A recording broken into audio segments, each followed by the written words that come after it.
Maman, pourquoi tu fais autant de soupe? On est juste nous trois. Parce qu'on va avoir des invités ce soir.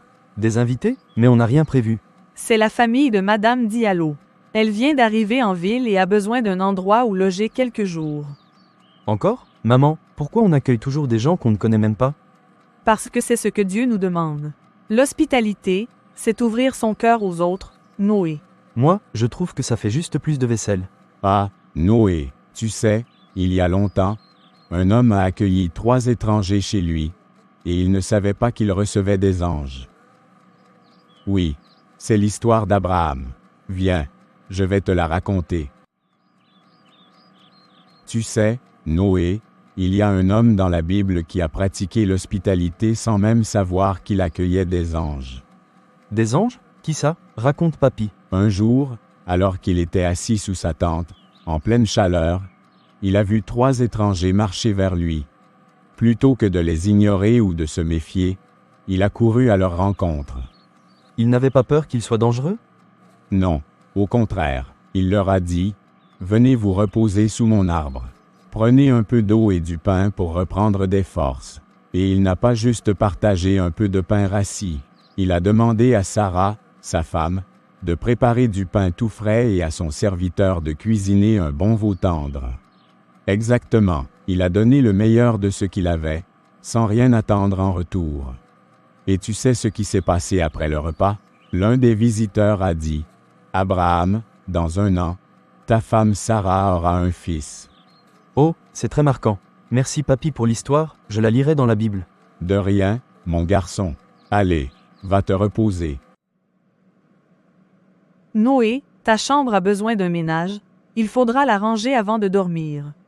Ok maman, je le ferai. Pourquoi m'as-tu l'air inquiet? Maman, c'est l'histoire d'Abraham que papy m'a racontée, je suis marqué par son amour pour l'étranger.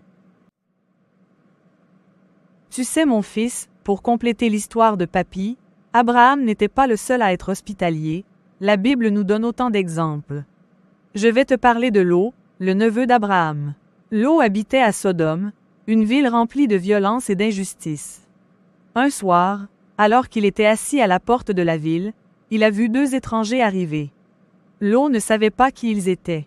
Il a couru vers eux et leur a dit, « Messieurs, venez chez moi pour vous reposer.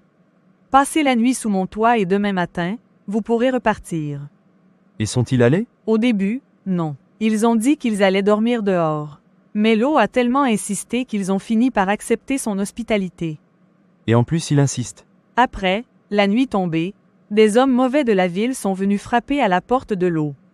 Ils voulaient du mal aux visiteurs. Quoi? Mais pourquoi? Parce que ces gens ne respectaient pas les lois de Dieu. Mais Lot, lui, savait qu'il devait protéger ses invités à tout prix. Il est sorti et leur a dit, « S'il vous plaît, ne leur faites aucun mal. » Il a risqué sa propre sécurité pour eux. Et tu sais, il était prêt à sacrifier même ses propres filles pour protéger les étrangers. Les anges ont alors frappé ces hommes d'aveuglement, les empêchant d'entrer. Puis, ils ont révélé à Lot qui ils étaient vraiment. Quelle bénédiction pour Lot d'avoir des anges chez lui. Maman, je serais très content d'être avec des anges. Je te laisse découvrir la suite de l'histoire dans la Bible. Tu liras les chapitres 18 et 19 de Genèse, et me diras ce que tu as retenu de ces chapitres. Maintenant tu ranges ta chambre, tu fais ta prière et tu fais ta sieste. Ok maman, je t'aime. Je t'aime mon bébé.